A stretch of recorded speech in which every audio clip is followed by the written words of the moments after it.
I think I live my life like a little bit differently than most people. Like I'm a little bit more suspect of people, and I'm kind of constantly like, like kind of feeling you out, you know? Right. Checking things. Yeah. Just making sure like I got watching out for my kids. Is that why you didn't like me when you first met me? No, just joking. I don't like anyone when I first meet them. I'm the same way. I thought she was going to say, I don't like you now. I don't like you now, dude.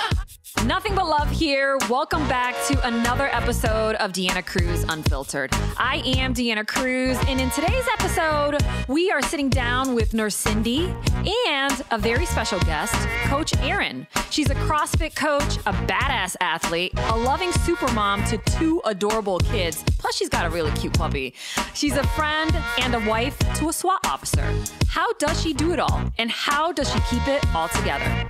Coach Erin, what we want to know first is how did you and Led, that's her husband for all you guys that don't know who we're talking about, how did you guys first meet? We were both art majors, which is like kind of funny now, given our career choices. But we were both art majors. He was graphic design. I was interior design. But I think we both just kind of felt like the pressure to go get our undergrad degree. And neither of us actually were doing what we wanted to do. He was like criminal justice track in high school, but then had this pressure to go to college. So he went to college, picked the easiest degree he could find, which was graphic design. So he did that, but then started the police academy while we were still in school. So like his senior year of college, he was in the police academy as well. We managed to get married at 21. I'm not totally sure how that was possible or how we did that, but we did. Yeah. And then he got like sworn in right after he graduated from college, and then has been a cop ever since. Is he a decent graphic designer? Yeah. Is he? Yeah. So for the gym, I like do all the like marketing and networking and graphic design stuff. And I always like pass everything through Led because he's pretty good. He'll be like, move that logo down or make that text bigger, or change that font. Like he's like pretty good at it. Oh, all right. Yeah. It's something like you don't think that he I know, because it was like, so I think but, like if you met Led in college, you thought that he was this like dorky art guy, but really I think like the trajectory was like towards law enforcement, and the art thing was like kind of the secondary, the one-off. Yeah. So yeah, but he's good at it. So how long was he a police officer before he then joined SWAT? Yeah. So he got hired with Seattle Police in 2000. Hold on. We got married in 2005. We graduated college in 2006. He got hired in 2005. So, or maybe, is that the year we got married? He got hired right after we got married. So in 2005, I think he got hired. And then he was a patrol officer for like 6 or 7 years. Then he was a bicycle officer for a while. Then he was on the anti-crime team for a while, and then he's been on SWAT for 3 years now. For 3 years? Yeah.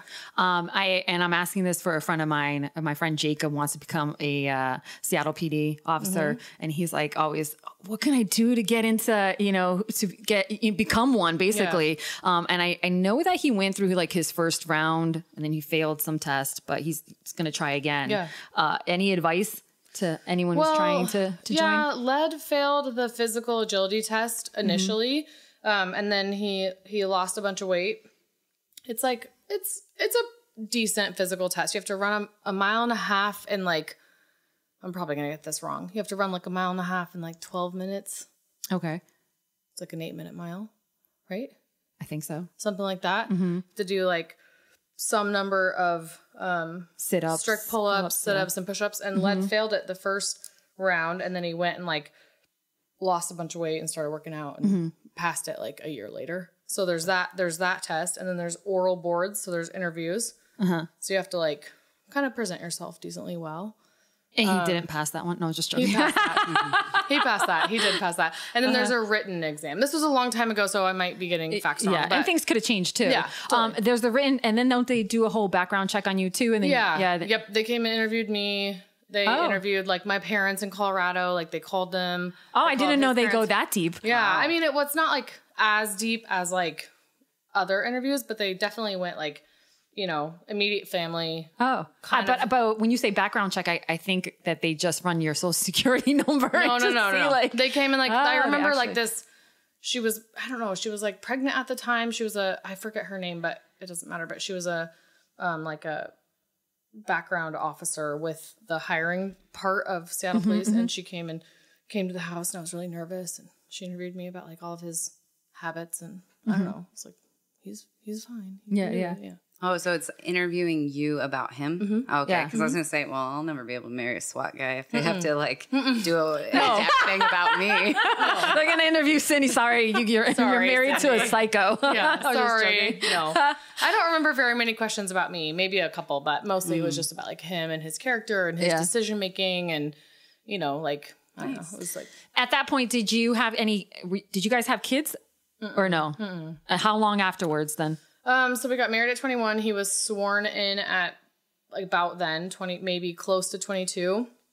And then we had our first kiddo at 25, and the second we're 3 weeks apart. We both turned 35 in a month. Oh, okay. So we're really close in age. So so we had our first kiddo at 25 and the second at 27. Okay. And So then he's been on SWAT since we were 32. So for 3 years. Yeah, almost 3 years. So how did things change when you guys had kids, as far with him being a police officer? Okay, Seattle so PD. When we first got married, I worked as well. I had a couple jobs. Were you doing graphic designing? I was an interior designer. Oh, okay. Yep. So I worked for an architecture firm downtown. So like when we first got married, before kids, he was a cop and I worked at this architecture company. And then this was like, I'm probably going to get the year wrong, but there was like big kind of downturn in economy, maybe like 2007.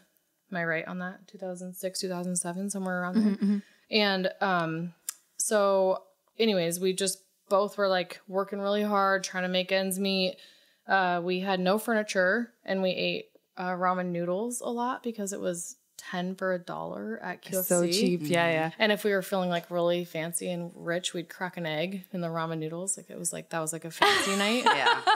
It was really I know bad. those days. Back to really college bad. days. Yep. And then we had our first kid, and I got laid off from my architecture job because of the economy, and like they were just cutting people like right and left.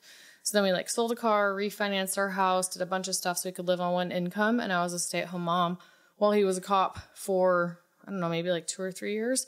And then I started coaching CrossFit.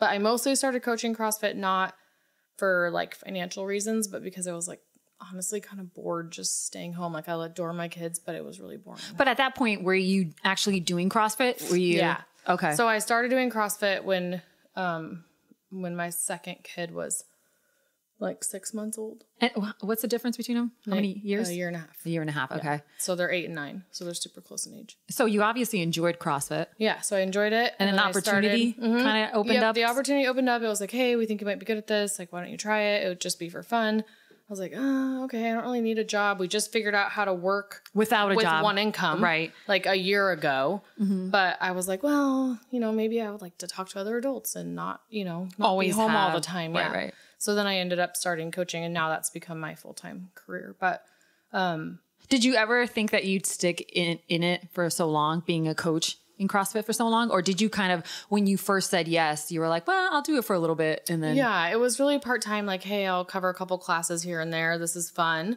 But then I guess I like a good challenge. So I started doing a little bit of back-end stuff, and that turned into more back-end stuff. And then it became account management and became website design. And then, so it's just kind of continued to kind of like steamroll to be more and more and more. And I kind of thrive on that.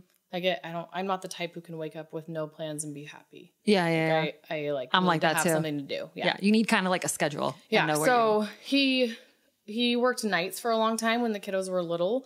And that was really hard because he would like overnights or. Yeah, his shift was 6 p.m. to 3 a.m. for like years. You've done shift work, like this overnight stuff. Yeah. So I was alone for like dinner, bath, and bed with toddlers, babies and toddlers, which was pretty hard. That's like the kind of like witching hour, hardest part of the night.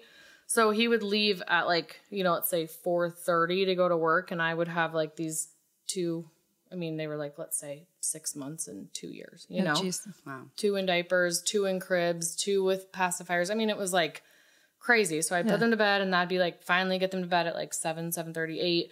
That'd be like my time for a couple hours. I'd finally go to sleep alone. I went to sleep alone for like 6 years maybe. Wow. Without him in bed. And then he'd come in at some point. I just remember reaching over. Just to see if he was just there. like, are you there? I still do that. Like, I'm like, are you here? Are you here?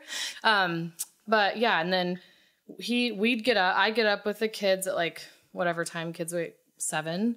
And then I'd try to keep 2 babies quiet so he could sleep. He could sleep. You know, so it was tricky. So when he finally moved off nights, things got a little bit better. But he was on nights for like a solid, like 7 years. At that point, did you ever feel like you were like a single mom? And do you feel like that sometimes still? Yeah. I call myself a happily married single mom still to this day. Yeah. Because, I mean, even then, like, I remember going out with friends and being like, yeah, I'll be there. And, oh, is your husband going to be there? We've been friends with you for 6 months and we've never met him. Like, I know.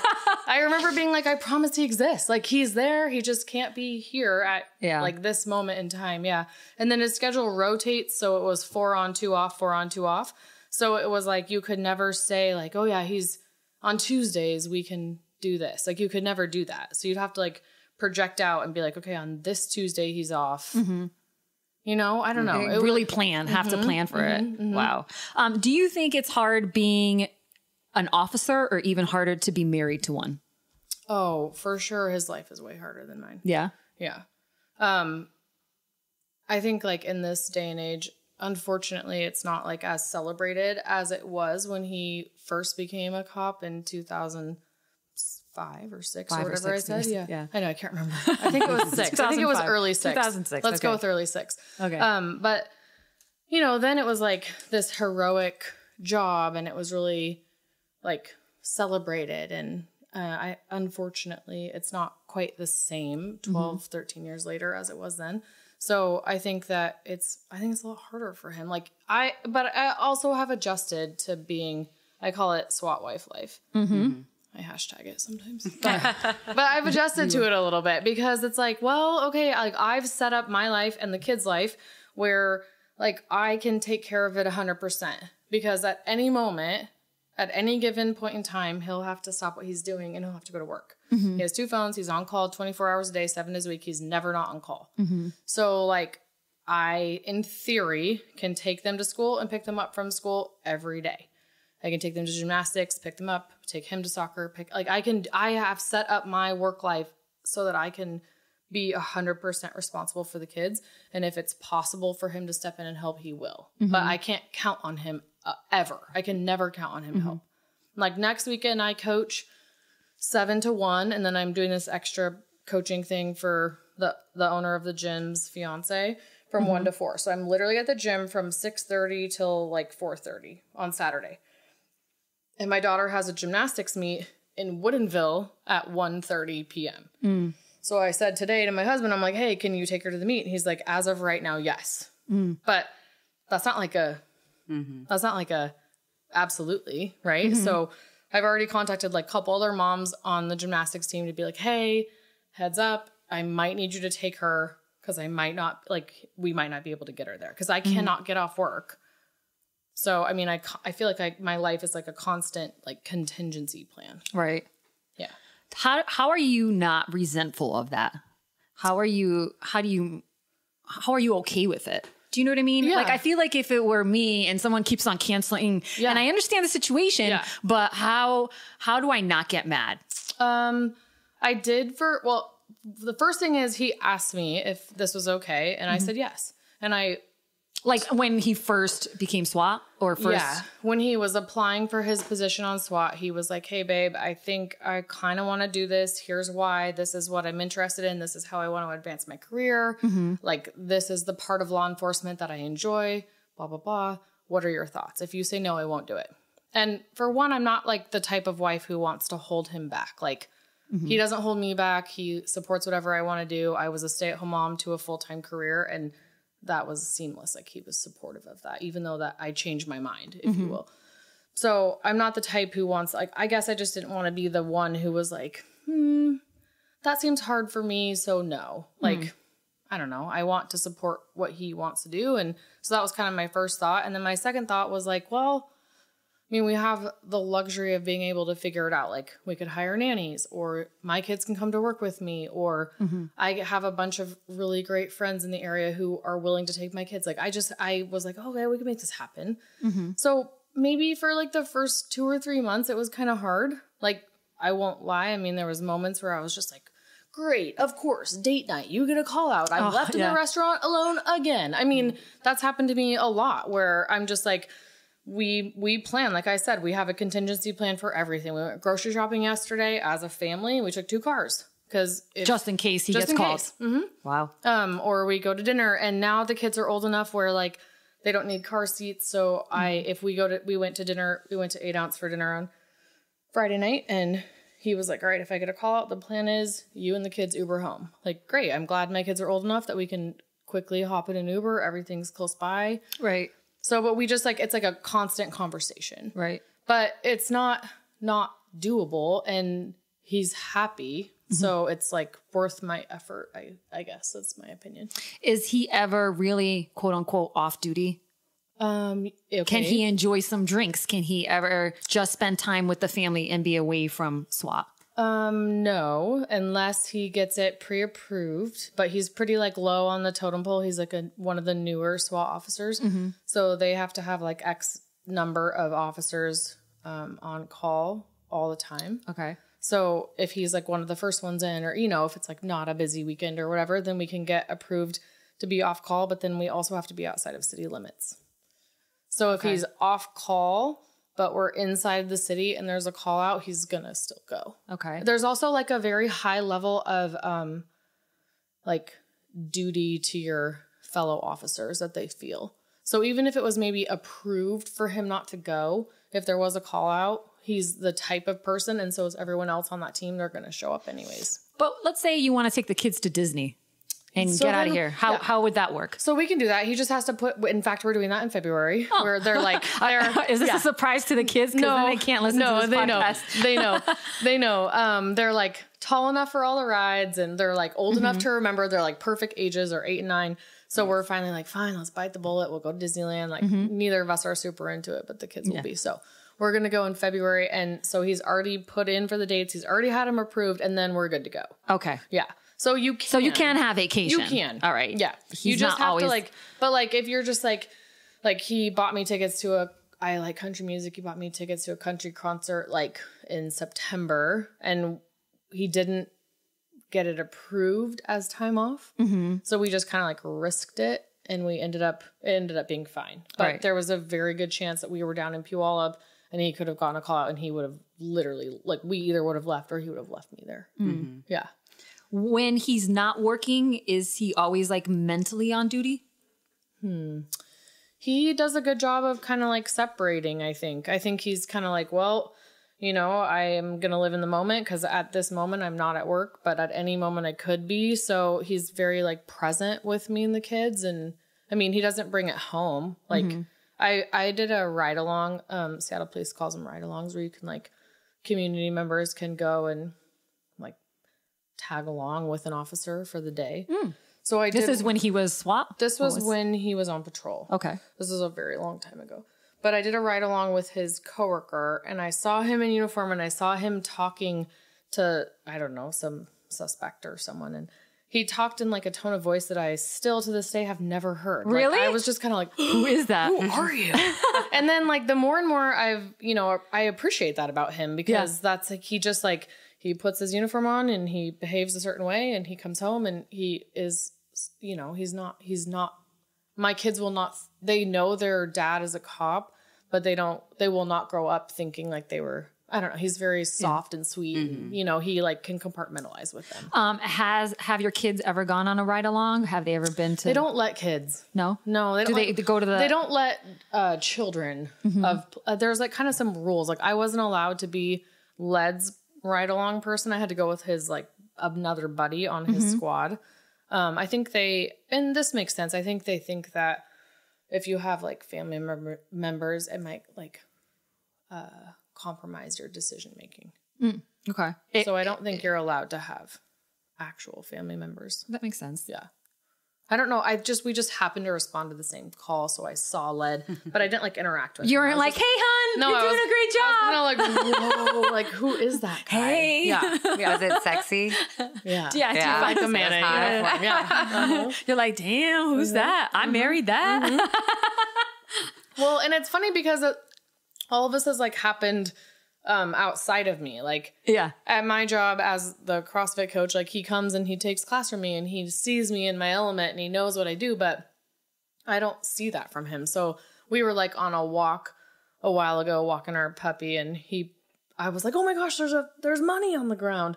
And I went to go pick it up and he was like, no, you can't pick that up. And it was like a rolled up bill. And I was like, why? Well, yeah, of course I can. And he was like, there's drugs in that bill. And I was like, you don't know anything about drugs.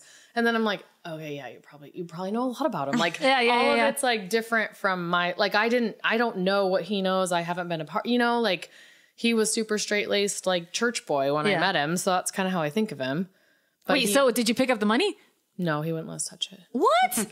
He said it had drugs in it. And he was like, kids, have the puppy sniff it.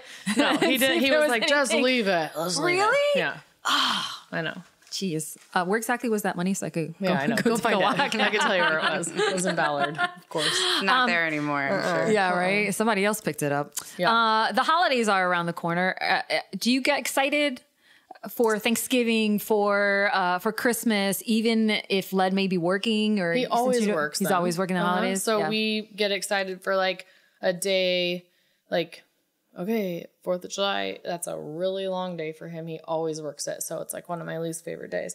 But we celebrate on the 5th of July. Or for Christmas, we're like, okay, what day this year do you want to celebrate? And it'll be like, okay, December 28th. And then we kind of go through all the motions and make that the day. And the kids are really Do the kids then have to wait to open their gifts till the 28th? Really? Yeah. He's not home. I would be so mad if I were a kid. Yeah. So you request like the 28th off then? Yeah. No, or like whatever. We like look and off. see what day he has off, but it's never a holiday. Mm-hmm. So I guess I'm just like used to it. It doesn't really bug me. Nothing really bugs me about it anymore. I'm just like, well, okay, like, hey, what day his birthday is coming up and he has to work it. And so I'm like, is there a chance you can like take that day off? He's like, probably not. I'm like, okay, what about the next day? He's like, yeah, I could request that one off. So we're celebrating his birthday a day late this year. Like, I guess it doesn't really matter the date to us. It just matters that we like find the time as a family to celebrate it. Yeah. How far in advance does he know his schedule? A month, 2 weeks? He knows it. Yeah. I think he knows it. Okay. But on SWAT, the on-call piece is kind of like the questionable piece. Mm-hmm. But then in theory, he has Saturday, Sunday, and every other Monday off. But I'll say in theory in front of that because it's like never really the case. Mm-hmm. I mean, last night he's like, by the way, babe, I got to stay late for work on Wednesday and I have a mission on Thursday at 5 a.m. I mean, there's always like something going on. So we kind of have like a weekly, like, hey, what's your week? What's your week? Because both of our work schedules change a lot. So like, we're just kind of constantly, give me your next couple days. Okay, give me your next couple days. Okay, you got the kids for this. Okay, got the kids for this. Hey, I need your help with this. Okay, hey, I can't do that. Hey, get the babysitter for that. I mean, it's just kind of like a constant conversation. There's no real rhyme or reason to it, but we make it work. So for the holiday thing, just to make you feel better, like with your kids, it was the same for me growing up because my dad was a firefighter, paramedic, and also did like SWAT training stuff. Cool. And so I never celebrated holidays on holidays, and I don't have any kind of connection to it. Yeah, like as long as we're together, they're fine. It's all good. It's just a date. They don't care. I mean, I feel pretty good about it. I don't have a lot of I have mom guilt over a lot of things, and that's not one of them. Yeah. And it, like as a single adult, I pick up holiday shifts all the time. Just you don't ever care. Yeah. You're always like, I'll work that Thanksgiving. Fine. Yeah. I'll let somebody who wants to be home with their kids work, and I'll just pick it up because it's just I've never really had a connection to the day, the actual day. You just pick a day and celebrate. Yeah, Being married to a SWAT officer like Led, are there things around the house that he constantly does? Is he always like super vigilant and kind of like, why'd you leave the door unlocked? Or is he someone like that? Like, listen, I grew up in a city, so I'm very used to like, I walk in the house, I lock the door. And a lot of my friends They walk in the house, they don't lock the door. Yeah. But because I was just brought up that way, I can't, even if I'm walking into Cindy's house, someone else's house, I always lock the door because that's just my habit. So is he someone who's very much like, why is the window open? Why is the back door unlocked? Yeah, I think he's protective of me and the kids. So he like will instill that stuff in us, but he wouldn't walk in someone else's house and do that. If that he like But just out of habit though. Yeah, he wouldn't. No? Like he's very good at compartmentalizing. And I that could be used like against someone, but in his case I think it's a really positive thing because he can take these things and see horrible things and he's kind of like the part of everyone's like worst day. Like no one calls the cops if it's a good, like if something's good. Right. He sees like kind of the worst of humanity. Yeah. But he doesn't like, he's able to not live like that's his life, if that makes sense. I think that we're kind of like a breath of fresh air to him in terms of like what he generally deals with. So when he comes home, if he leaves the door unlocked, he's like, oh, I'm home. Like, this is safe. I don't have to, he's pretty good about it. He's never, and I forget, this happened once with a friend of mine and I forget who it was, like walked around in my apartment and was like, why is this window here? Someone can sneak in through here and da-da-da. And I was like, what are you doing? Like, stop. I don't need that. I mean, he does make plans for me. Like, he's like, okay, if you're at the gym alone and you're closing, like, here's what I want you to think about. Here's the things you need to do. He's taught me like, okay, this was like early on in law enforcement. We'd be like walking down the street and he'd be like, what tattoo did that guy just have? And I'd be like, what? I didn't even see a guy. Like, he's like taught me to be a lot more aware. He'll quiz me all the time. Like, hey, like tell me five different people we just saw, like we're on a date. And he'll be like, who did you just see? I'm like, oh, okay.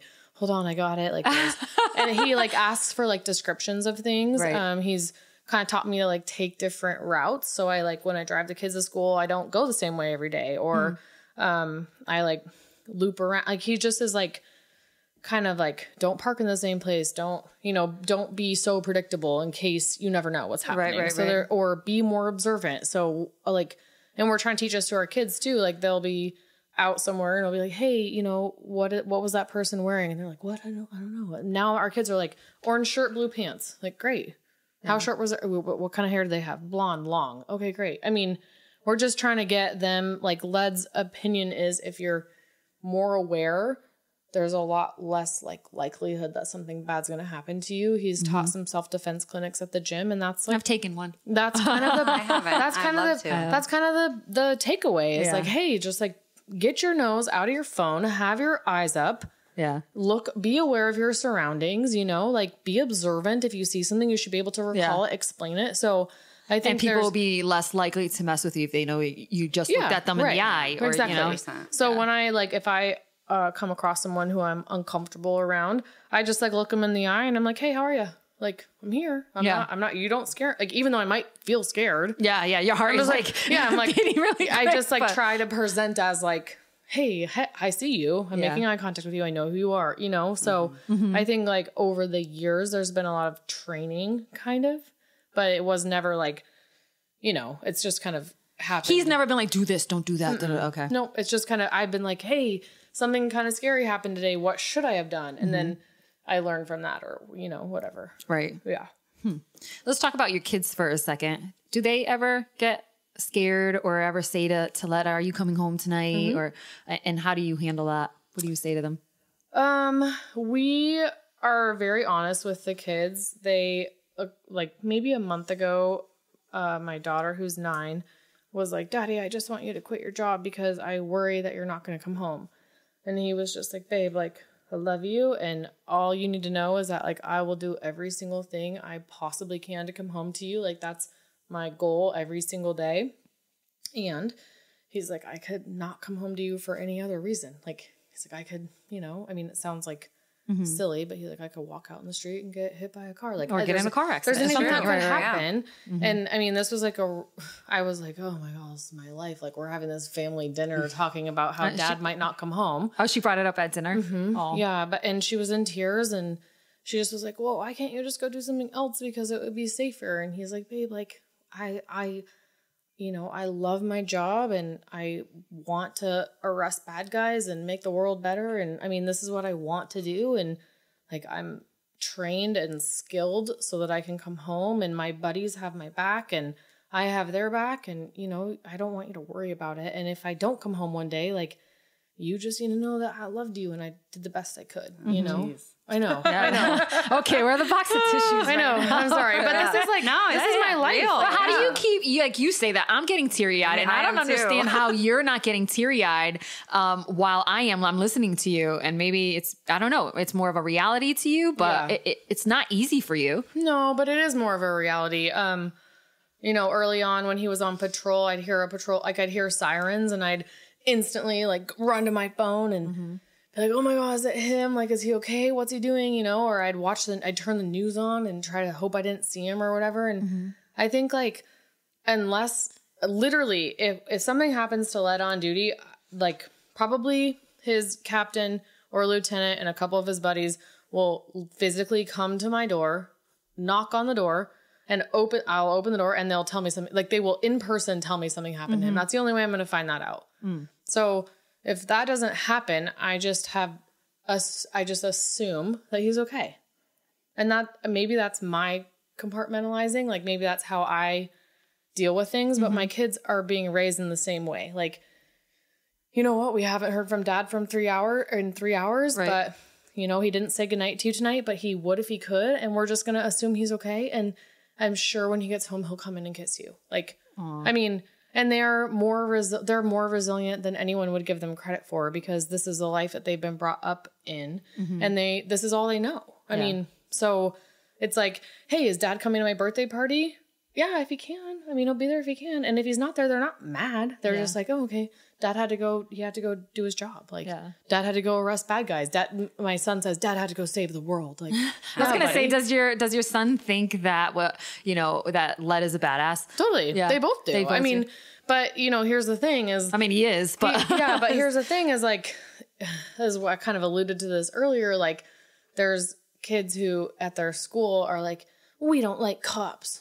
And it's like, that's like trending right now. Right, and so now they're like, we have to defend him, or they feel the need to defend him and to their classmates and stuff. Cause they're like, I don't like cops because I don't know. They make, but it's not even kids anymore. It's adults as well. You know, what we see all around the world. Yeah. You know, I will not name their school, but I did get, that's the one who's married to the cop.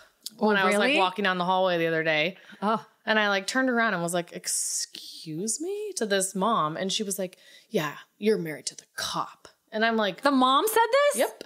And this is where it's all coming from, though. Yeah. And I was like, and? The one that will like save you one day? Yeah. I was like, and do you have something to say to me? And hold on. Like, pause a second. And I'm a coach at CrossFit and I can kick you out. But whatever happened to the days where you had a police officer come to school, right? And talk about it, like, and you were like, oh, okay, they're the person we can trust and stuff. Whatever happened to those days, you know? Yeah, no, that's sad. And like, you know, everything, like even nursing, there's like, you know, people think, oh, nurses, they're really kind. You got to be good with people, blah, blah, blah. But there's nurses that get the job so they could steal the drugs. Yeah. There's nurses who have given people, you know, hepatitis and whatever because they inject themselves and then inject the patient. Like, there's, you know, good and bad of like everything. And it's really sad that it's gotten such a bad rap right now because of, you know, obviously the majority is going to be good and people who are trying to do a good thing. So that is disappointing. Yeah.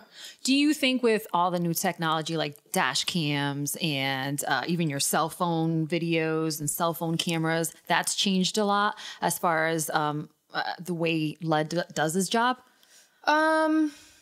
Yeah, so I think that they have to wear a body cam. Yeah. And that's like new-ish. And I think like the intention behind it was probably good. Like, hey, let's make sure, like, let's just kind of have all the information and the facts and stuff. But I think in practice, it's made it really hard to go out and do your job. Because now you've got all these police officers who are like scared they're going to get in trouble for just doing what they were trained to do. So I think that that's kind of like the crux of the problem is it's like they don't have the confidence to be proactively like for instance, we had a gym member who got her bike stolen, and like not that big of a deal, like not an emergency, kind of shitty, but not that big of a deal. She was like driving around and ended up seeing her bicycle with this like crew of people who she assumed were the people who stole it. Mm-hmm. And she texted me and was like, hey, like just want to kind of pick your police brain. Like, what should I do? And I was coaching and I had like 2 seconds to like fire off a text. I'm like, don't do anything. Here's my husband's number. Call him or call 911. So she calls Led, and Led's like, yeah, blah, blah, blah. Oh, I don't know. He told her something, but she ended up calling 911 because she's just like, well, I mean, I see my bike. I want my bike, but I don't want to like confront 5 people who just stole my bike. So she's just sitting there, and finally the police show up, but it took them 2 hours to show up, which is like, I understand why that took so long, because they're just like, well, why would I put myself in a possible situation where I could possibly get in trouble over a bike? Like something that they normally would have been like, oh yeah, let me go get this bike for you. Like, you were wrong. Let me help you. Right. I mean, there's just a lot more police officers are weighing, like, is this worth the risk to me professionally and personally and for my family and all this stuff? Because it's just not, it's like not like everyone else gets the benefit of the doubt right now instead of like it used to be the police officer got the benefit of the doubt. And now the culture, at least in Seattle in 2018, is such that like the police officer doesn't get the benefit of the doubt. So it's like hard to do your job because you might get in trouble for every single move you make. But do you think that also has to do a lot with social media? Totally. Yeah. Totally. With like Twitter and Facebook and everyone and kind of speaking out on and that. the things. So here's the thing is like, I follow a lot of like Blue Lives Matter or like police, you know, I follow like a lot of pro police social media and it'll be like, you know, this hero did this police officer did this, like this, you know, I see all the good, but like, that's not what I see. If I jump on like Facebook or something, like, I don't see that. That stuff doesn't like gain traction. Yeah, it's the negative stuff. It's the negative stuff. And so that's what people see and that's what they believe. And so like, I feel like I have a pretty decent perspective, but that's because I've like sought out pro law enforcement. Right. You know what I mean? So if you don't I feel like that goes for a lot of stories that we 100%. We hear the negative before we hear the positive. Yeah. I mean, do you even watch the news at all? Well, Led likes me to be informed, so okay. I try. All right. But do you watch it with your kids? No. No, at all? No. Okay. So I was house sitting. I'm like a personal assistant now. And the daughter. How's that going? It's good. The daughter, she's 14. And when I was just house sitting, I have a habit of waking up and always turning on the news. I like to know what's happening in the world, right? Yeah. And I just remember her being like, "You're watching the news?" And I was like, yeah, am I not supposed to? And she's like, my mom doesn't let me watch the news because there's all this negative stuff out there. And I'm like, well, I like just being informed, whether it's positive or negative. But I have seen that a lot of news outlets and even like radio shows and stuff like that, they're trying to put out the positive stories and the good that's happening in the world. Lately, a little bit more than just the negative stuff. Yeah. Or you can seek it out. Yeah, for sure. Yeah. Well, the kiddos' school, there was like in a recent school shooting, they told the kids that here locally or no? No. Oh, okay. I don't. Sadly, this is sad. State of America. I don't remember when or where, but it was a recent school shooting, and they told the kids that there was 12 kids who were hurt in school. So I pick them up from school, and they're like, "Mom, did you know that there was 12 kids who were hurt in school yesterday?" And I was like, "Babe, those kids they were killed," and they're like, "What?" But like they just like everything is like they're just censoring everything. Yeah, so I have to tell my kids, hey, not every parent wants to be as honest with you guys as we are. So you can't go and tell your friends that these kids, like you just have to, like, I'm not going to lie to you. I will tell you things as is. If you're asking questions, my assumption is that you're old enough to understand the answer. So here's the answer. Here's what happened. Here's what we need to talk about. But you can't, not every parent's like that. And especially not in this town. Like there are so many parents who sugarcoat every single thing for their kids. And so I'm just kind of like, feel a little bit like Led and I are parenting our kids in a way that is kind of inconsistent with. Yeah. But do you think that's also because of the way you were raised and the way Led was raised? Did your parents didn't? No? More because of what he does. Probably. Yeah, I think it's more just because of what he does. And we're just like, well, this is real life. So we're going to just give it to you. Right. And I mean, age appropriate and only what you should know. But I'm not going to tell the kids that their dad is safe when he's not. Like, he's not. I mean, he's not. It's risky. It's, and so we have to kind of like deal with the emotions of that. And it's reality for them. So I don't know. I mean, I hope we're doing it right. We're doing the best we can. And I hope at the end of the day, we're like, well, information is key. And, if the more they know, the safer they are. Do they give training at school for like shooter? They do? It's really weird. Yeah. I heard that's I was like, wait, what is that reaction in your face right now? I'm like, is that positive or negative? Yeah. It's sad. It's just sad that's the state. Yeah. It is sad. And in my opinion, the what they tell the kids to do is not useful. Like, they told the kids, if you're in the hallways and there's an active shooter, which, by the way, how messed up is it that my 8-year-old and my 9-year-old have active shooting drills? Like, I had and they know what an active shooter is. Like, I feel when we were growing up, it was more a fire drill. Right. It was fire drill. It was a fire drill. Or an earthquake. In Colorado, it was tornado. Yeah. So it's sad, but I'm glad they're addressing it a little bit. But they say, if you're in the hallway, go into your classroom, draw the blinds, and sit in the corner. And I'm just like, and kick out the window and run. Yeah. So at some point, and we haven't yet had this conversation with them because, like, as of now, that's probably fine. But at some point, our parenting advice to them will be like, cool, for the drill, do what your teacher says. And God forbid if that happens in real life, if you're near an exit, run out.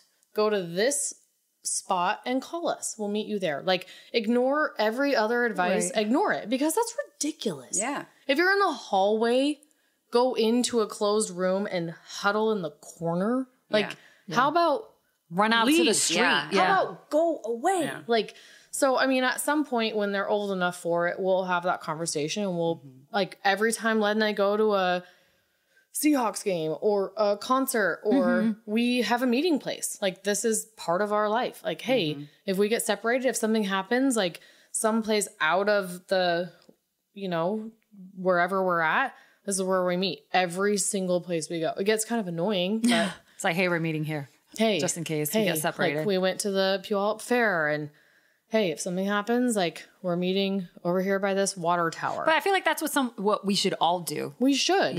It's not just because you're married to someone, a SWAT officer, but it's something that we should all do. Like, hey, if we get separated, whatever happened, we should just meet here. And I also feel like you depend on your phone so much, but you may lose your phone. You may lose service on your phone. To that point, how many phone numbers do you know? Do you know somebody's number? Oh, yeah. Do you know it? No, I know it's a 305 number. That's all. So he made me memorize 10 phone numbers. 10. Like, you used to know them when you were young because you had to like dial them. You had to dial them. Yeah. I mean, and now he's like, you need to come up with 10 phone numbers of people that you think you can count on. Yeah. I mean, I know my sisters, my brothers, Paige's, Sarah's, Erin's. I know tons of people because I've just... By heart? Yes, because I've memorized them because he's like, what if you lose that thing that's attached to your hand? What if you can't not find your phone and you need help? But here's the other thing, though. How many phone numbers do you pick up that you don't even recognize? So now let's say I do remember Cindy's number and I'm calling her from some random, cell phone. She won't answer. She probably won't answer unless I leave a voice message and say, hey, this happened. It's an emergency. Call me back. True. If she wakes up because she's exhausted from studying and everything else she does. That's why you need 10, not one. Yeah, exactly. Maybe one of the 10 will answer. Yeah. I think the person I can trust probably my sister, but she lives across, you still Connecticut. But I mean, but that's one number that I know, because I used to dial it on the phone all the time. Right. Yeah. So he's just like, Led's very like prepared. Like we have backpacks packed in our garage with like, freeze dried food. Like we have all. Really? Yeah. And phone numbers that are like printed and laminated and medical supplies and all kinds of stuff because he's just like, well, I don't know. Like if something happens, I'm going to pick up this backpack and go. I'm going to take you guys and go. Oh, wow. Okay. I mean, it's not like excessive, but we all kind of live under the assumption that like, it's going to happen to the other guy and not us. And his assumption is like, why not you? It could happen to you, So I think I live my life like a little bit differently than most people. Like, I'm a little bit more suspect of people, and I'm kind of constantly like, like kind of feeling you out, you know? Right. Checking things. Yeah. Just making sure like I got watching out for my kids. Is that why you didn't like me when you first met me? No, just joking. I don't like anyone when I first meet them. I'm the same way. I thought she was gonna say, I don't like you now. I don't like you now, dude. I'm like that. I meet people. I don't know if I like them at first. I'm kind of like, I'm just feeling them out. I'm feeling them out. And that's a lot like how we are, though, coming from like the East Coast. Like people in Seattle are very like PC and whatever, and like, but like I don't trust people. Like, I'm suspect of everybody, and I'm. Although you don't seem like it, though. I'm same thing. Like I see, but you don't seem like it, Cindy. You seem very open. Like, hey, yeah, everybody, whatever. I think I'm a little bit more like, I'll meet you. Yeah, I'll talk to you. Yeah. But I'm still kind of feeling you out. I don't know if I like you yet. Okay, and then something will happen. I'll be like, okay, now I like you. Yeah. Yeah. You know. Yeah. So you're more guarded. I'm definitely friendlier in that respect, but like. I read people and I want to meet everybody and like I can read you and I know if I don't like, you know, I get the vibes, but like, yeah, like, I don't know. Yeah. It's different, I think. Like maybe because you grew up in Miami and it's a little warmer. Up in New England, we're a little bit colder and we're like, I don't know. I guess I just think like you have to earn it. Like I don't like you until I like you. That's just how it goes. Yeah. Like, I don't just instantly grant you access and trust and, you know, friendliness. I'm just kind of like, I'll keep you at an arm's distance. And if I think, like, you're worth, you know, I don't know. It goes the other way for me. No, it's understandable. It's a cop wife in me. Yeah. Well, it makes it more worth it if you get invited. If you're in. Yeah. Lucky. Yeah. Like Cindy's like, I'm in. Special. You're in. I know. Do you think at this point in your life you've now found balance between motherhood, between work, career, being a wife? Yes or no? Do you think every day is still a constant like battle? No, I think I'm pretty good. Yeah. Led and I have had like when I was a stay-at-home mom and I kind of like did everything. I like made his coffee and made his lunch and grocery shopped and you know, did the laundry and cooked and like I did like all the household things. And then and he got pretty used to that. And then over the years, as I like took on a part-time job, which became a full-time job, which is now more than a full-time job, like, and we have the kids and the kids have activities and he, you know, it's like, and they're also a little older, so they're not, but like he grocery shopped today, for instance, like I coached this morning and he grocery shopped and he went on and like updated the bills and the budget and he, did like 3 loads of laundry and he unloaded and reloaded. Like he just basically was like, well, I didn't have anything to do today, so why not? I did the house stuff. Like, but that was like, that wouldn't have been the case. Like that has taken a little bit of like us kind of appreciating each other's roles and kind of being willing to share the household stuff. So that's super good now. And I mean, I think, you know, I mentioned mom guilt earlier. Like I've had to kind of get over the fact that maybe I'm not like the perfect like PTO elementary school volunteer mom. Like I don't really fit that mold, but that's really like not authentically me. Like I don't really like doing that. I'll chaperone like a field trip or 2 a year, but I don't really find it that fun. I mean, truly, like, you know, I'm just not the type who's like, I have to volunteer. Like, you know, I try, but then I have to kind of like get past like the mom shaming and the guilt that I feel for like not, and I just have to be like, you know what? Like not all moms are like that. And my kids are flourishing and happy and healthy. And they understand like who I am. And they understand that maybe I'm not going to be in their classroom Monday, Wednesday, Friday from 1 to 2. And that's okay. Like I just have to kind of give myself permission that like, that's okay. I missed their Halloween parade at school on Halloween. And I had like probably like a good like 10-minute conversation with my best friend Sarah and was like, well, you know, like all the other moms are going to be there. And I mean, I should probably be there. She's like, babe, do you know what they are for Halloween? Well, yeah. Okay. Did you buy them their costumes? Did you dye your daughter's hair? Like, did you get them, you know, trick-or-treating? Did you get work off to take them trick-or-treating? Are you going to like, yeah.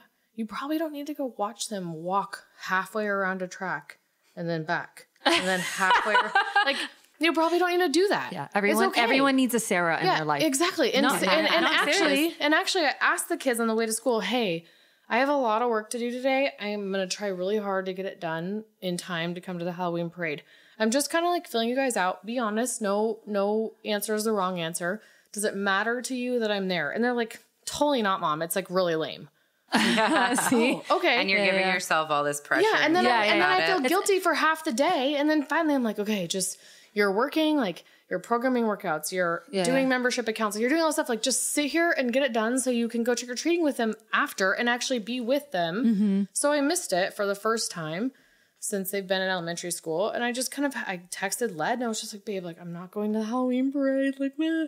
He's like, it's okay. It's okay. Yeah. You do enough. Like, but that is, I think like that's just me choosing to not fit the mold of all what I perceive to be all the other elementary school moms. But I feel like a lot of that guilt comes from yourself. Totally. You know? Or honestly, it comes from social media. Like, because all the other moms are posting these pictures and saying all this stuff. Yeah. Well, they were there and they did this and they took the, first day of school picture and they, it's just like, oh my God, like I can't keep up. Right. So I'm kind of at a point where I'm just like, well, honestly, like these two humans are pretty amazing and they're okay with me not necessarily being exactly like all the other moms. And so I'm just kind of going with it because I don't know what else to do. I cannot keep up. Well, part of that is because like you're busy and like work and stuff. And I'm sure they're proud of that. I mean, they're homemade Halloween costumes. I'm just like, oh my, we ordered it on Amazon Prime like the night before and paid like extra money for super fast delivery because we were just like, shit, Halloween, like, okay, here you go. They didn't fit. We cut off the feet. We shoved them in boots. I mean, but like at the end of the day, they were happy and I don't know. I mean, I don't know. Yeah. I don't know how else to, I don't know. You mentioned mom guilt, but do you think that Led has dad guilt? Billy. Yeah? Yeah. Because I was like, I feel like we hear about mom guilt a lot, but we don't really hear about dad guilt. So what does he feel? Does he talk to you about it? Does he talk to the kids about it? He talks to all of us. Yeah. I mean, like if he has to miss a gymnastics meet or a soccer game or actually for whatever reason, baseball season in the spring, I'm not sure why this was the case, but he legitimately missed pretty much every game and every practice. And he felt so bad and he was like, buddy, I'm so sorry. And my kiddo, he didn't care. Yeah. He didn't care. He was like, it's fine, Dad.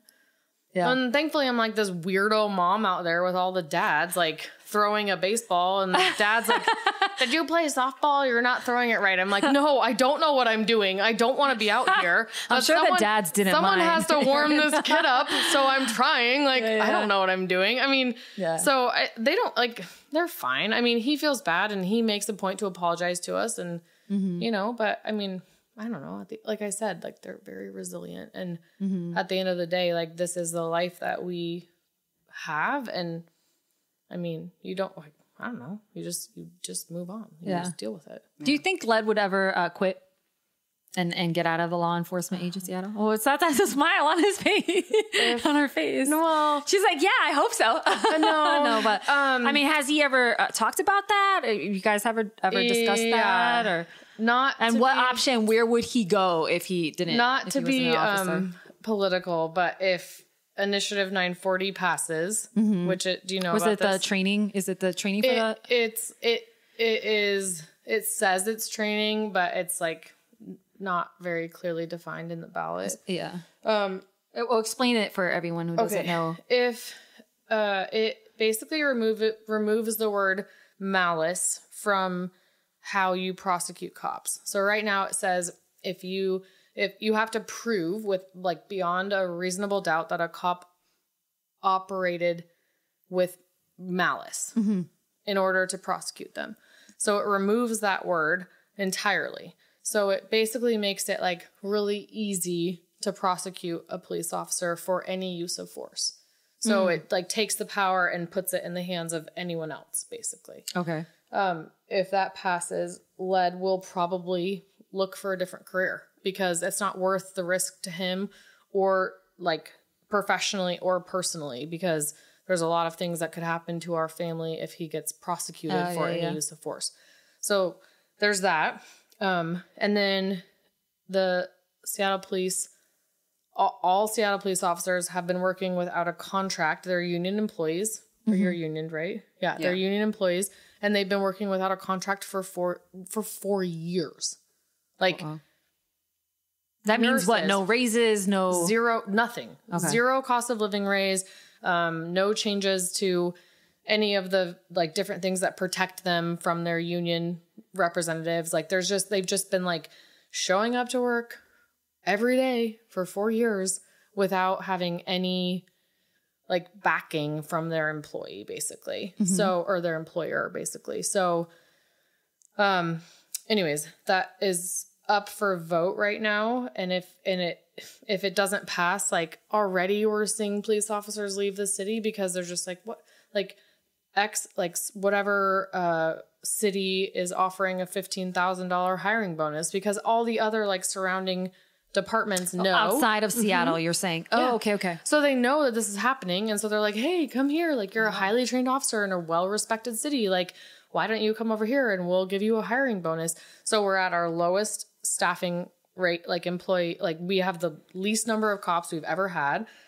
They are taking proactive policing, like bicycle cops, and they're putting them in patrol cars. They're taking detectives and putting them in patrol cars. So they're pulling people out of specialty units and putting them in patrol cars because there's not enough people to respond to 911 dispatch calls. So if 940 passes and if their contract doesn't get voted yes, this city is going to be like, no one knows what's going to happen because I personally know like 10 to 15 cops, including my husband, who will leave the city of Seattle. Wow. We can't hire anyone. I mean, why would you hire someone? Why would you come work for Seattle? Right. If they're not looking after you. They're not looking after you at all. Yeah, that was my other question too. Do you feel like Seattle, the city of Seattle, they have his back, like police officers' back? No. Or do they have the support? No. No. Not at all.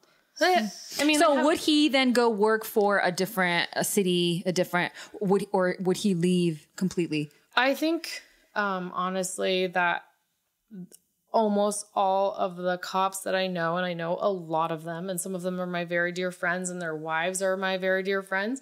I think that the morale is so low that I think they would probably find anything else in the world to do, which sucks because they're all really good cops. Right. Yeah. I mean, security management. I don't know. I mean, I don't know what else you would do. Yeah. Like they have a very unique skill set. Yeah. But I mean, I heard Ballard CrossFit's hiring, so you can come on over. Bodyguard, like high profile bodyguard. Yeah, he could. Or like large company, I don't know, security or like there's stuff he could do. Yeah. But it's sad because, we anticipated like a 30+ year career with, it's like he has this pension and, it's like there's all these amazing benefits to it. But not really currently. I mean, so I've been like emailing all the senators. City council. Yeah. I'm like, I'm not like, I usually am not very involved, but I have this like text stream called, SWAT Wives, and they're all like, okay, ladies, send some more emails today, and we're just like trying to, hey, like, hello, like any other workforce would have striked at this point. Like, 4 years. Yeah. I mean, that's bananas. Like, bananas. But you can't, they're police officers. Like you can't strike. What are you going to do? They could strike. They could, they could, but their sense of duty and their sense of calling is like such that they're not going to. I mean, that's what's so frustrating about it. And it's not even really about the money. It's really not about the money. It's just about the fact that like you work for a city that should show you your worth. A respect factor. Yeah. You're putting your life on the line. Yeah. I mean, my kids are crying at the dinner table for crying out loud. They hope their dad's going to come home. Like, at least grant him like a labor contract. Like, come on. I mean, it's hard to explain. I don't know. So does everybody, for this voting season, do we all vote on the contract? No. Okay. Not the contract, but 940, yes. 940 vote no. Yeah. Which It's just so frustrating because like the ballot specifically makes it sound like so positive. You know, and it's funny because I actually voted yesterday. I got my ballot, and then I'm like, well, you can go online. I didn't have the pamphlet to read, and I was like, I know some of these are tricky questions, but if you go online, and then I just clicked on like what it was, and then it says pros and cons, and then you read what the cons are, you know, the arguments, and I was like, aha. Oh, you know, but you did a lot more than most people will do. Right. Like most people will see the ballot and they'll say whatever. This initiative like grants more money for police training and like it makes it sound very positive because it was like police training for mental illnesses and minority training or something like that. And that's how that's how it was kind of described. Yeah. And I was like, and I know there's been a lot of advertisement on TV and stuff. So I was like, this was one of those that I saw on TV or, you know, and then I clicked on it and I was looking at the pros and cons and I was like, this doesn't sound it. No.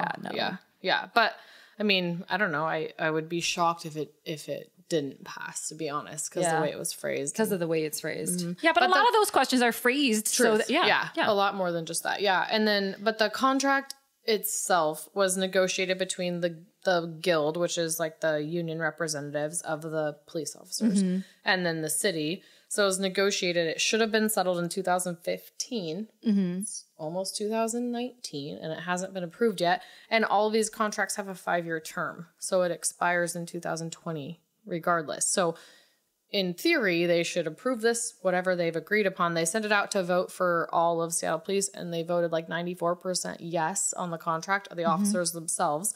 The mayors wholeheartedly approved it. And then the city council is the last step, but there's this like group of advisors. I'm not really sure what made them advisors other than they were like loud. That's the best thing I can come up with. Like, I don't know why they're fit to advise.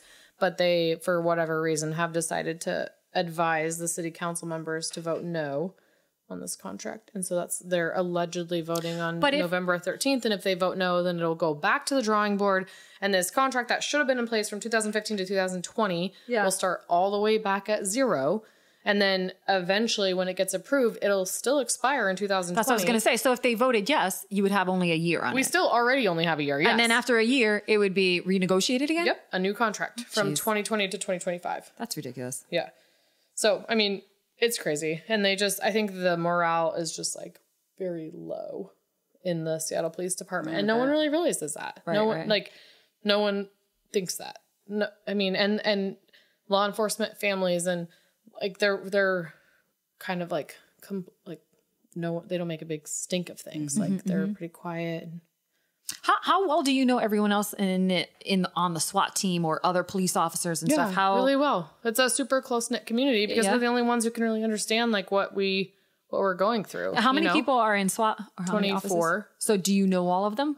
And then before he was on SWAT, he was he was an officer, right? He was undercover. Before that, he was bike. Before that, he was patrol. Yes. Do you think you pretty much know all the other police officers? Yeah. Wow. Yeah. I mean, it's a really tight knit community because you're just these like people who are like, what is, how do we raise our kids like this? How do we, I mean, especially in SWAT, I think. So what advice do you have for people who are listening, who are probably married to either a police officer or someone in SWAT or any law enforcement officer as far as raising kids and should you be honest with them? How do you stay balanced? And Well, I don't know. I might not. I feel like I'm parenting my kids in a way that isn't consistent with very many other. Oh, okay. And maybe that's just Seattle, but I feel like a lot of people here try to kind of protect their kids from, like, I feel like I'm constantly telling my kids like,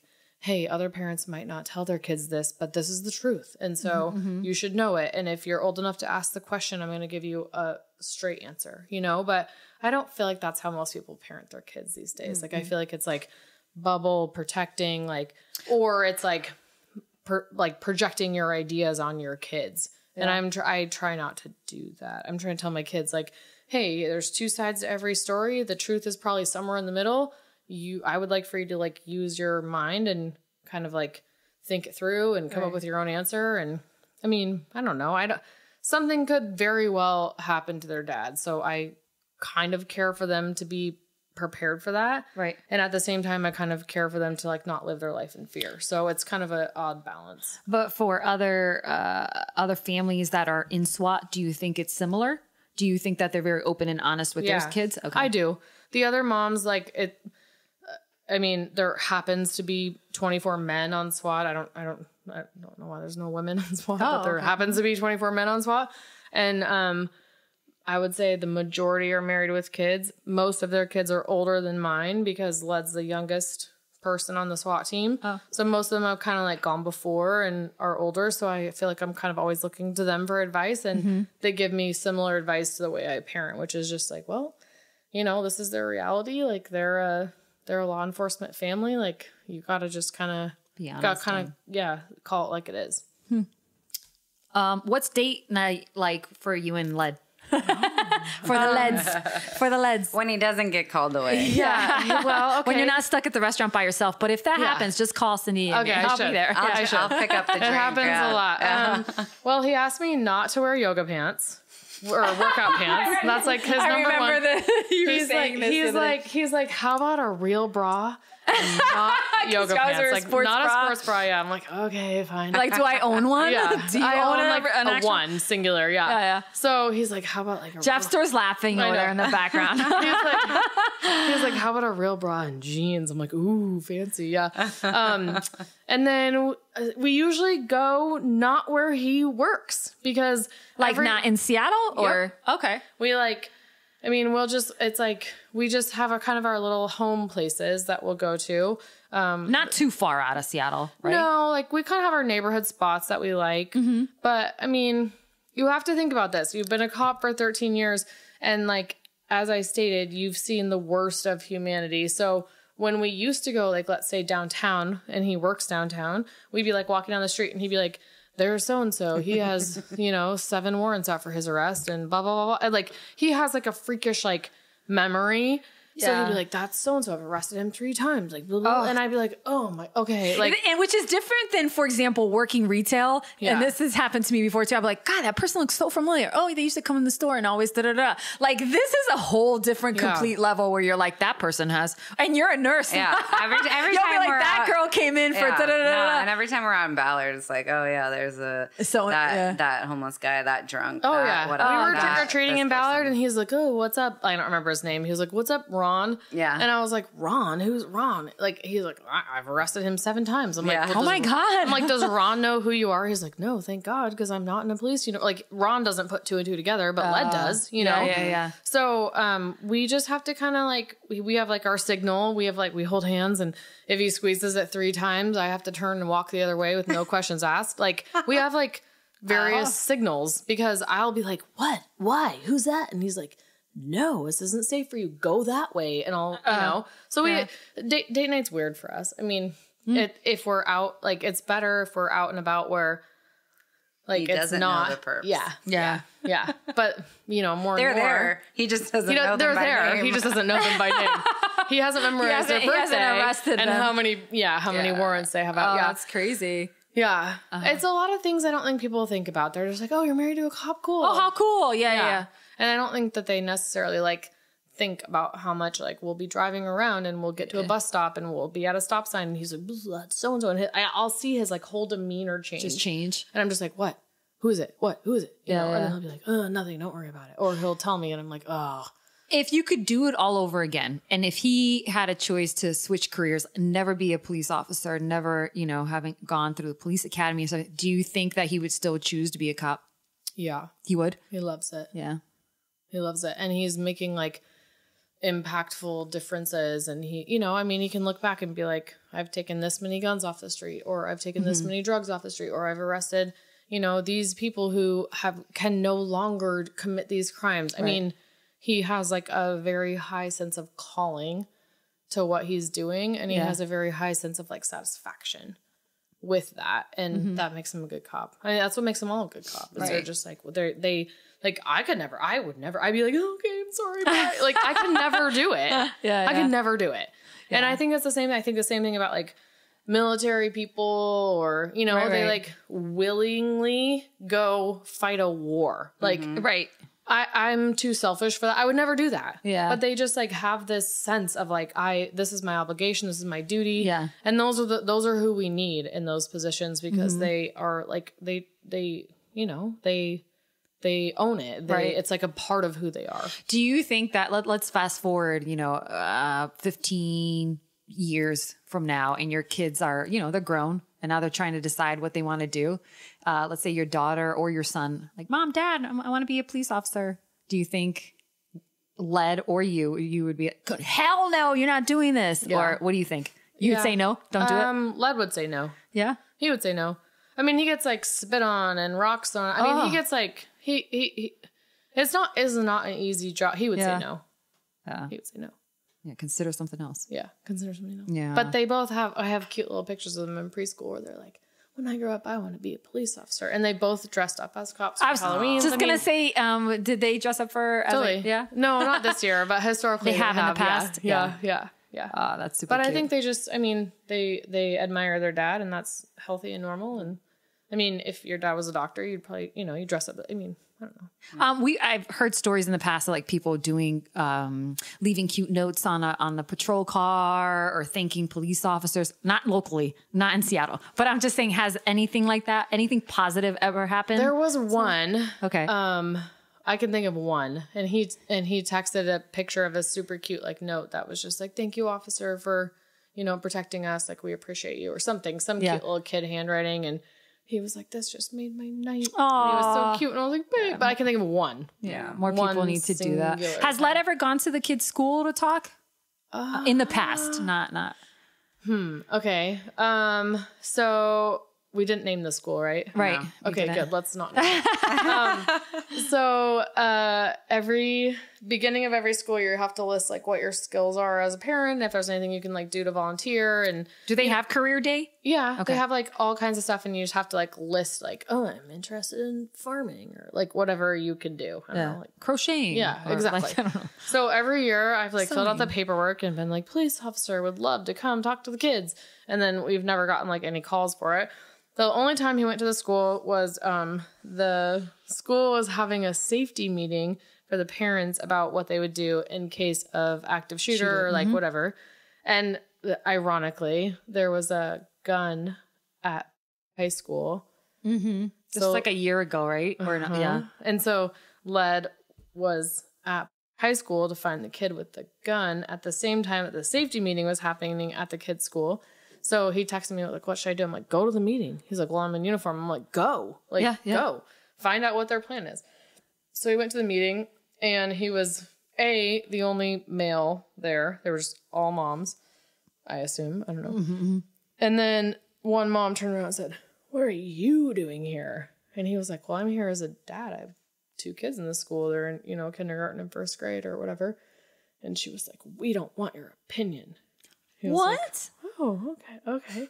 So we sat there and just kind of quietly listened to this meeting, and they formed, which is funny, they formed Mothers Against Guns, and they called themselves MAGs, which is short for magazines, which is bullets in a right, which is like a gun. Yeah. So Led was just like laughing, like, "Okay, MAGs, like whatever, Mothers Against Guns. Let's call them hags." Yeah, but they formed this coalition, and I was like, "Did you say anything?" And he's like, "Well, all I said is that I understand that you guys want to have this like super peaceful community, and that's cool, but you also should have like more of an action plan in case not everyone agrees with your peaceful community and something happens. Like these 2 things don't need to be mutually exclusive, and I'd be happy to help with like some different ideas."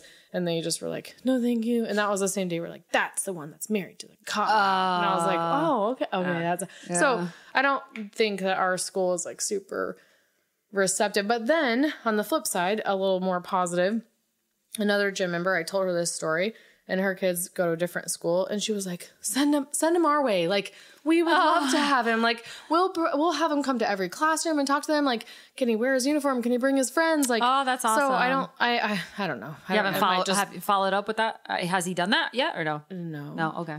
That like really pisses me off because like I've only dealt with him like maybe like a handful of times, what? like met him or hung out with him, like Dealt with him. Yeah, well, I mean, he's only arrested me once. No, yeah, but and he let me go. He was really nice about it. Yeah, but, he's really nice. He's really nice. But like, I told him I knew I've you, probably and he was like, seen "You can go." him less than 10 times since I moved here, right? 3 years.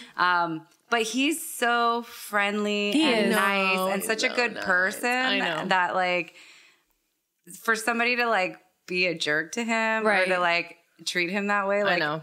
I just wonder if like just with hearing his uniform, if it's like a completely different like if he Maybe. saw us on the street, Maybe. right? Would he even say hi to us? Oh, yeah. He would. Okay. Oh, yeah. Because I wonder like if he would just or just give me like the head nod and like he would keep fake arrest you. Would he? Yeah. Oh my God, I'd be so scared. I'm like, what did I do? He's run into a couple of our friends at like Seahawks games or something, and he's just In gone up- uniform. Yeah, Okay. he works like a lot of them, and he's Okay. run up to them and seen them, and like our buddies are like drinking or whatever, and he'll just like grab them and push them against the wall and be like, "You're under arrest," and they're like, and it's like his favorite and then you thing look to do. and you're like, they're "Oh, like, it's it's you. just led by like he just like I would cry. I know. If that happened to That's me. awesome. But what did I do? It wasn't me. It was Cindy. yeah. I always look whenever I see a cop car or something. Like You look I for always him. look. Yeah, I do too. He's Yeah. really the only one I know Yeah, or have right, met. yeah. So I always look. But he's not in a patrol car now, right? Like we wouldn't see him right. Okay, yeah. You wouldn't That's see what I him in figured. patrol cars. He's in like SWAT vehicles or undercover cars. Yeah. Yeah, and I don't know what a SWAT vehicle looks Just like. I don't know. I just see the Seattle Black PD Suburbans. ones. I think they're okay. mostly unmarked. Yeah, I would think so. Or they're in those big like armored, I think they're called like Bearcats or something. Oh, The yeah. like armored things that hold. I don't know. I always kind of look, but I'm like, he would never be in one. He wouldn't pull you over in a car. Like No. if you're speeding or something. I did get out of a ticket once though. Once, but For the other being time his you wife? didn't, right? I got out of one and not the other. Yeah, but the Yeah. one I was just like, I got pulled over for having expired tabs, which is like pretty bad. Like that's like a pretty big fine, and Yeah. and I was texting at the exact same time, and it was a motorcycle cop, and he pulled up next to me while I had my phone up texting with expired tabs, and I like turned and looked and was like, oh shit, and like threw my phone, like I definitely wasn't my phone, rolled down my window like, hi officer, what's up? He's like, do you know why I'm pulling you over? I was like, sure don't. He's like, well, you have expired tabs, and I was like, okay. But like expired tabs by like a month. Oh, like quite a while. Well, Like okay. I was like very delinquent on these tabs. And he's like, you have expired tabs. And I was like, oh, okay. Let me find my license and registration. I'm like shuffling through the paperwork and stuff. And I'm like, you'd think that with my husband being a Seattle Police SWAT officer, I would be more on top of this. Name drop. Yeah. And he's like, he like stops and like looks at me and he's like, who's your husband? I like tell him. He's like, what's your badge? What's his badge number? I like tell him. He's like, bye, pay your tabs. I'm like, thank you. Like drove the kids were like, mommy, what just happened? I'm like, I don't know. Don't tell dad. I don't know.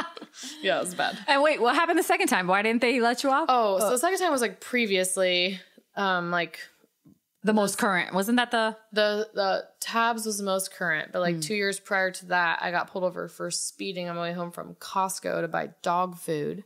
That's Good all job. I was buying. Thank you. Yeah. And this officer pulled me over, said, I'm out here for speed today, and you were speeding. You were going like, whatever, 46 and a 35. I don't know. I was like, oh, okay. And then my daughter rolls down her window and she goes, my daddy's a cop and we like officers or something. Like she like chimes in like perfectly. I'm like, yes, this is perfect. Like I'm gonna get off on this one. Yeah. He's like, oh, so he starts talking to her. I tell him like, what city and all this stuff. And then he goes back and writes a ticket and then comes back up and he's like, I hate to do this to a law enforcement family, but I was out here for speed today and you were speeding. And I was just like, you're kidding, right? Like you're actually writing me a ticket for this? And he's like, I'm out here for speed. I was like, oh, okay, thanks. So I call Ed and let's just like, what the, what's this? right. Yeah. Who is this guy? I'm out here for speed. But I'm out here for speed today. And you were speeding. I'm like, so I don't know. You win some, you lose some, I guess. Yeah, that's funny. Any other perks being married to a police officer, law enforcement officer? No, like free vacations. Nope. No, nothing. Nope. He's pretty hot in uniform, though. Yeah. I was going to ask you about that, but I don't know. We should get into that. Yeah, maybe not. But yeah, he's good looking in uniform. Well, Coach Erin, thank you for coming and hanging out with us. My pleasure. Having a few drinks and water. Yes, and a vegetable. And talking everything about SWAT. My pleasure. So, yeah, I appreciate it. Happy to be here. Woohoo! Thank you. Hey, thanks for listening to Deanna Cruz Unfiltered. Don't forget to leave a review or a 5-star rating. Every review helps more people discover the show. And you can find my social media links right above. Follow me. It's just at Deanna Cruz.